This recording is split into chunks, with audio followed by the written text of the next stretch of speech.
बघा मी आज कटिंग करायला बसले आणि हे अख्ख्या निम्म्या करावं माझंच राज्य एवढा पसारा झालाय बघा. आणि मी आता पहा ट्रेंडिंग गळा आहे ना, हा ट्रेंडिंग गळा आहे ना, याचा आकार काढणार आहे. आणि पहा तुम्ही, तर त्यासाठी पहा ब्लाऊजची उंची घेतली आहे 14, 13.5 अधिक 1 14.5 आणि ब्लाऊजची घडी आहे 10 इंच. तर आता इथं आपण 2.5 इंच घेतलेत आणि इथं 2.5 आणि इथं हा चौकोन करून घेतलाय. आणि गळा लांबी आहे माझी या ब्लाऊजची जवळजवळ 11 इंच आहे. तर आपण याला आकार देऊन घेऊ.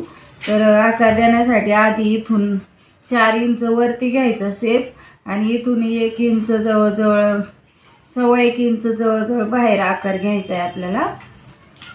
वरचा आकार आधी आपण काढून घेऊ, पानाचा आकार. तर हे पहा, हे असा आकार घ्यायचा आहे इथपर्यंत आणि इथून परत आपल्याला असा सेप द्यायचा आहे. हे पहा, आणि इथं परत हे असा आणि इथून आपल्याला इथं हाफ सर्कलच घ्यायचं आहे,